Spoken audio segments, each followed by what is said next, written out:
బాబాసాహెబ్ అంబేద్కర్ గారి ఫోటో పెట్టుకున్నారు. ఇలా మహాత్ముల ఫోటోలన్నీ పెట్టుకుంటే చాలా మంది యువత ఓహో విప్లవ స్ఫూర్తి ఉంది, దేశభక్తి ఉంది, ఎన్నో ఉన్నతమైన ఆశయాలు ఉన్నాయి అని చెప్పి ఆ సినీ నటుడి వెనకాల చాలా మంది యువత పరుగులు పెట్టి ఆకర్షితులయ్యారు. ఆ నాయకుడు ఇప్పుడు ఏం చేస్తున్నాడంటే ఆ ఫోటోలన్నీ కూడా తీశాడు. భగత్ సింగ్ గారి ఫోటో తీశాడు, చే గువేరా గారి ఫోటో తీశారు, మదర్ తెరీసా గారి ఫోటో తీసేశారు, బాబాసాహెబ్ అంబేద్కర్ గారి ఫోటో కూడా తీశారు. ఇప్పుడు అక్కడ చంద్రబాబు నాయుడు గారి ఫోటో పెట్టుకున్నారు. అక్కడ ఓ జన సైనికులారా, యో యువత, ఓ కాపు సోదరులారా, చూడండి మన చంద్రబాబు నాయుడులో చే గువేరా కనబడుతున్నాడు. ఓ యువత చూడండి మన చంద్రబాబు నాయుడులో బాబురావు పూలే కనబడుతున్నారు. ఓ యువత చూడండి ఇప్పుడు అంబేద్కర్ గారు మన చంద్రబాబు నాయుడులో కనబడుతున్నారు.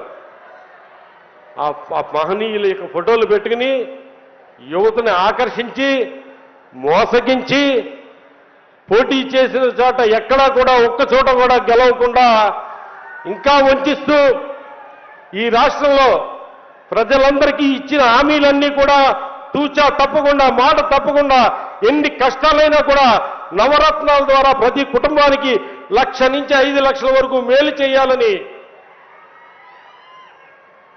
32 లక్షల మందికి ఇల్లు ఇవ్వడమే కాకుండా నిరంతరం కూడా పేదవాళ్ళు, బడుగు బలహీన వర్గాల వారు కులం చూడకుండా, మతం చూడకుండా, పార్టీ చూడకుండా ప్రతి పేదవాడు కూడా ఆర్థికంగా బలోపేతం అవ్వాలని, ప్రతి అక్క చెల్లి కూడా ఆర్థికంగా బలోపేతం అవ్వాలని, ప్రతి కుటుంబం కూడా ఆర్థికంగా బలోపేతం అయితే ఈ రాష్ట్రం బలోపేతం అవుతుందని, ఇలాగ ప్రతి రాష్ట్రం కూడా బలోపేతం అయితే దేశం బలోపేతం అవుతుందని ఆలోచనతోటి నిరంతరం కూడా ఒక మంచి మనస్తోటి, ఒక ప్రేమ తత్వ హృదయంతో ఇలా మన ప్రీతం ముఖ్యమంత్రి జగన్మోహన్ రెడ్డి గారు పనిచేస్తూ ఉంటే,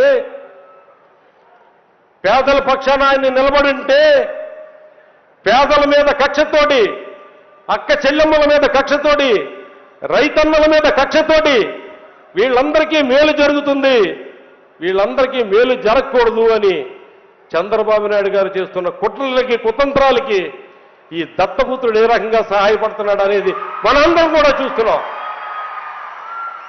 అరే చంద్రబాబు నాయుడు గారు, మీ చరిత్ర చూస్తే ఏముంది? హత్య రాజకీయాలు, వెన్నుపోటు రాజకీయాలు, ఎన్నికల ముందు దగా చేసి ప్రజలతోటి ఓట్లు వేయించుకుని అధికారంలోకి వచ్చిన తర్వాత ఆ ప్రజలను మర్చిపోవడాలు మీకు గుర్తులేదా? ఎన్నికలకి వస్తున్నారు, అందరూ కలిసి వస్తున్నాం అంటున్నారు. ఏదైతే పేదల పక్షాన్ని నిలబడ్డ జగన్మోహన్ రెడ్డి గారిని అర్జెంటుగా అక్కడి నుంచి ఆ పదవి నుంచి దింపాలని ఆలోచన చేస్తున్నారు. చేసే ముందు ఒక్కసారి ప్రజలకు చెప్పండి, కారంచేడులో ఏదైతే దళితుల మీద దాడులు చేశావో ఆ దాడులకి మీరు క్షమాపణ చెప్పండి. ఏదైతే వంగవీటి మోహన్ రంగా గారిని నిరాహార దీక్షలో కూర్చున్న ఆయన్ని హత్య చేశారో దానికి మీరు క్షమాపణ చెప్పండి.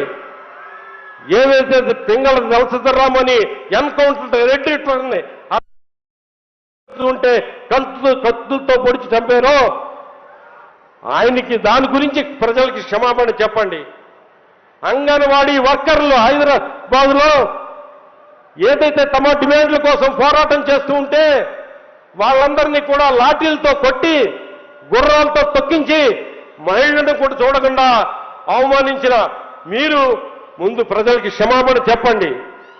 ఏదైతే విద్యుత్ ఉద్యమం కోసం ఉద్యమం చేస్తూ ఉంటే వాళ్ళందరినీ కూడా తుపాకులతో కాల్చి చంపిన ఆ రైతన్నలకి, విద్యుత్ ఉద్యమకారులకి క్షమాపణ చెప్పండి.